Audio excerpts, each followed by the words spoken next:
Challenge na dzisiaj to montaż paneli laminowanych na podłogę. Wszystko się wydaje bardzo proste. Zmierz, dotknij, połóż, dopasuj. Podobnie wszystko wygląda jak klocki Lego. No i zobaczymy, czy rzeczywiście to jest takie proste.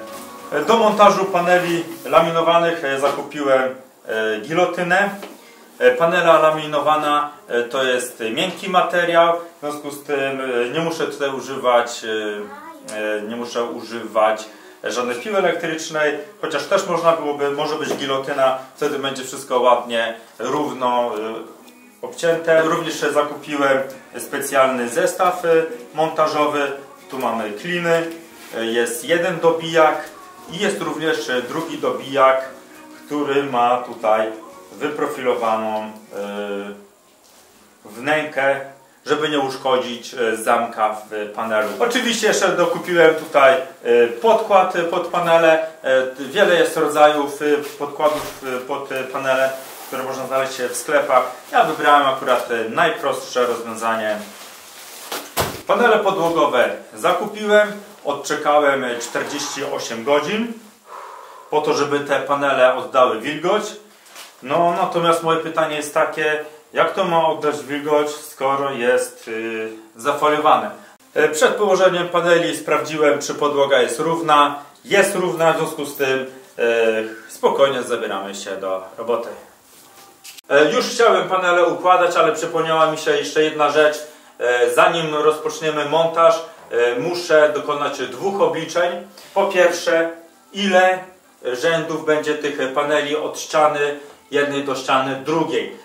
Mi wyszło, że to będzie 28,8 rzędów, co mnie bardzo ucieszyło. Ta końcówka .8 oznacza, że po tamtej stronie, na drugiej ścianie panela będzie takiej szerokości. Jakby wyszłaby mi końcówka 1, to panela byłaby bardzo wąska i w związku z tym by po drugiej stronie źle by to chwyciło. I w związku z tym musiałbym rozpocząć pracę najpierw od przycięcia. Ale ponieważ wyszło mi 28,8, w związku z tym spokojnie mogę rozpocząć od całości. Jak to obliczyłem? Szerokość albo długość pokoju podzieliłem przez szerokość tej paneli, którą mam. Ale to jeszcze nie wszystko. Jest jeszcze jedno obliczenie. Muszę sprawdzić, jaka jest również odległość między tą ścianą a tamtą. Dlatego,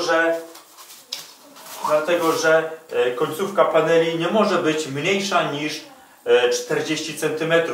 Jak położyłem sobie te panele jedna przy drugiej, wyszło mi, że ostatnia część paneli będzie miała długość 30 cm. W związku z tym jest to jakiś błąd i muszę rozpocząć od przycięcia. Jak widać, robota idzie do przodu. Ułożyłem już kilka rzędów. Jak zacząć układanie paneli? Czy od tej strony, gdzie jest zamek, czy gdzie tego zamka nie ma? Ja intuicyjnie zacząłem od tej strony, gdzie jest zamek, dlatego że kolejny rząd po prostu z góry nakładam. I wydaje mi się, że to jest takie bardziej intuicyjne. Ja układam to w ten sposób. Najpierw tu, później lekko podważam, dopycham, szukam kliku. Nic na siłę. O, był klik. Tu już mam dopasowane i lekko na dół. Nie może być żadnej szpary. Dobijam dobijakiem. Tutaj mam lekką szparę.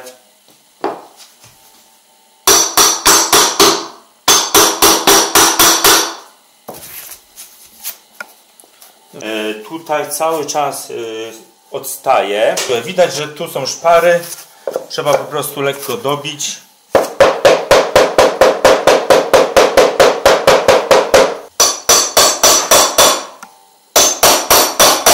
No i widać, że po dobijaniu. Wszystko jest ładnie spasowane i samo to opadło. Tutaj nic na siłę. Tu musi być klik i trzeba dobrze wtedy dobijać. I żadnej szpary być nie może. Potrzebuję teraz obciąć panele. 82. Obsługa gilotyny należy raczej do prostych czynności. No trochę siły trzeba tutaj włożyć.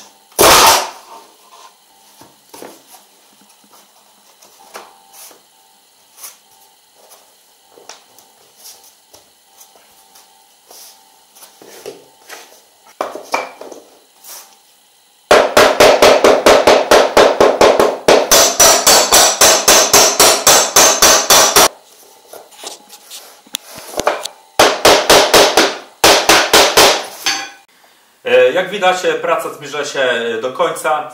Było tak, jak myślałem. Praca okazała się bardzo prosta. Powiem więcej, sprawiła mi przyjemność. Już myślę o kolejnym pokoju, żeby tam również położyć panele. Czy tu można popełnić błąd? Nie można popełnić błędu, bo jeżeli jest jakaś szparka, tu nie może być żadnej szparki.